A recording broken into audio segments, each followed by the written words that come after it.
monsieur, bonsoir, bienvenue dans l'édition nationale du 19-20 en ce lundi 26 octobre.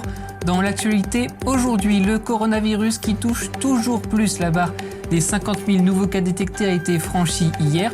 Allons-nous être bientôt reconfinés? Le sujet n'est en tout cas plus tabou. Des cas en hausse, tout comme les hospitalisations des premiers malades, ont été transférés d'un hôpital à l'autre, des services surchargés qui prennent de plein fouet cette deuxième vague. Sommes-nous prêts à ces possibilités, qu'ils concernent les personnes vulnérables ou qu'ils soient limités à certaines régions?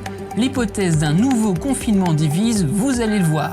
Au Chili, le référendum a donné son verdict. Oui, il y aura une nouvelle constitution pour remplacer celle de Pinochet. Une assemblée constituante va être chargée de l'écrire. Et enfin, direction les Antilles, et notamment la Guadeloupe, où la culture de la banane tire son épingle du jeu, malgré le contexte à découvrir en fin de journal. Le reconfinement est-il inévitable? C'est la question qui tourne dans beaucoup de têtes ces derniers jours. Une question presque taboue il y a encore peu. Des mesures devraient être annoncées dans la semaine. Quels scénarios sont pour l'heure envisagés? Le sujet de Noémie Lambert et Lucille Latour.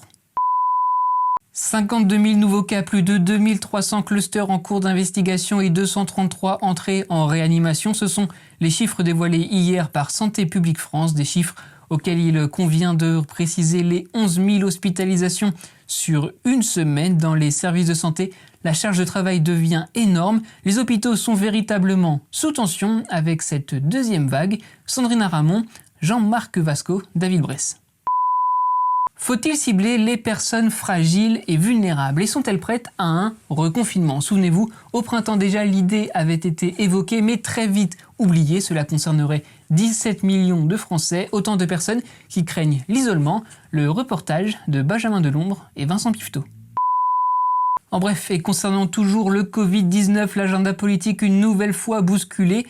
Emmanuel Macron réunira 2 conseils de défense demain et après-demain, tandis que Jean Castex recevra les personnalités politiques et les partenaires sociaux avant de tenir demain soir une réunion avec une dizaine de ministres à Matignon. Dans la région Grand Est, le plan blanc a été déclenché, ce qui va permettre, entre autres, de renforcer les moyens pour les établissements de santé. La moitié des départements de la région est concernée par le couvre-feu. À l'international, en Australie, le confinement est levé pour la ville de Melbourne. Il avait été décidé le 9 juillet dernier, il y a plus de 3 mois. Et dans le monde, on note un record dans les contaminations avec hier plus de 460 000 cas détectés. Restons d'ailleurs à l'international, au Chili. 1 an après les premières révoltes sociales, plus de 3/4 des votants ont dit oui à une nouvelle constitution. Celle en vigueur actuellement avait été rédigée sous la dictature de Pinochet. Une assemblée spécialement élue sera chargée de l'écrire. Les détails avec Stéphanie Pérez. En bref, dans le monde, la Turquie qui continue son bras de fer diplomatique avec la France. Le président turc Erdogan a lui aussi appelé au boycott des produits français, rejoignant les appels de plusieurs pays dont le Qatar, le Koweït ou la Jordanie ce week-end. Il avait déjà attaqué 2 fois la santé mentale du président français. Sans transition, consommation maintenant, c'est l'un des effets du coronavirus. Nous faisons beaucoup plus attention à la propreté. Les produits d'entretien, on le vend en poupe, nous en consommons plus. Des hausses inédites jusqu'à 150% pour certains produits. Un marché croissant pour les géants spécialisés. Agnès Giraud-Carlier, Anne Sylvain, Alex Bouty. Dans les Antilles, le marché de la banane aussi fait rêver. Les ventes n'ont pas cessé. Malgré le contexte actuel, elles ont même augmenté. 10 000 personnes travaillent pour ce secteur. Les bananes sont ramassées à la main avant de finir sur nos étalages.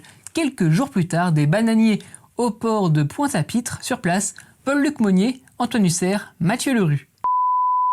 France Télévisions qui met cette semaine à l'honneur les territoires ultramarins avec Cœur Outre-mer et une programmation spéciale sur toutes les antennes du groupe. C'est peut-être dessus que vous passez les vacances de la Toussaint. Le transport fluvial séduit de plus en plus et à l'heure du Covid, c'est un allié de la distanciation, un allié également écologique. Gaspard de Florival et Vincent Pifteau sont allés pour vous en Saône-et-Loire et à Strasbourg. C'est la fin de cette édition, merci à vous de l'avoir suivi. À 21h05, retrouvez Stéphane Bern pour un secret d'histoire consacré à Léonard de Vinci. L'actu, c'est aussi le 23h sur France Info, Canal 27, présenté ce soir par Claire Giraud. Je vous retrouve demain, ici même. D'ici là, très belle soirée à vous sur France 3. Retrouvez toute l'info en continu sur le Canal 27.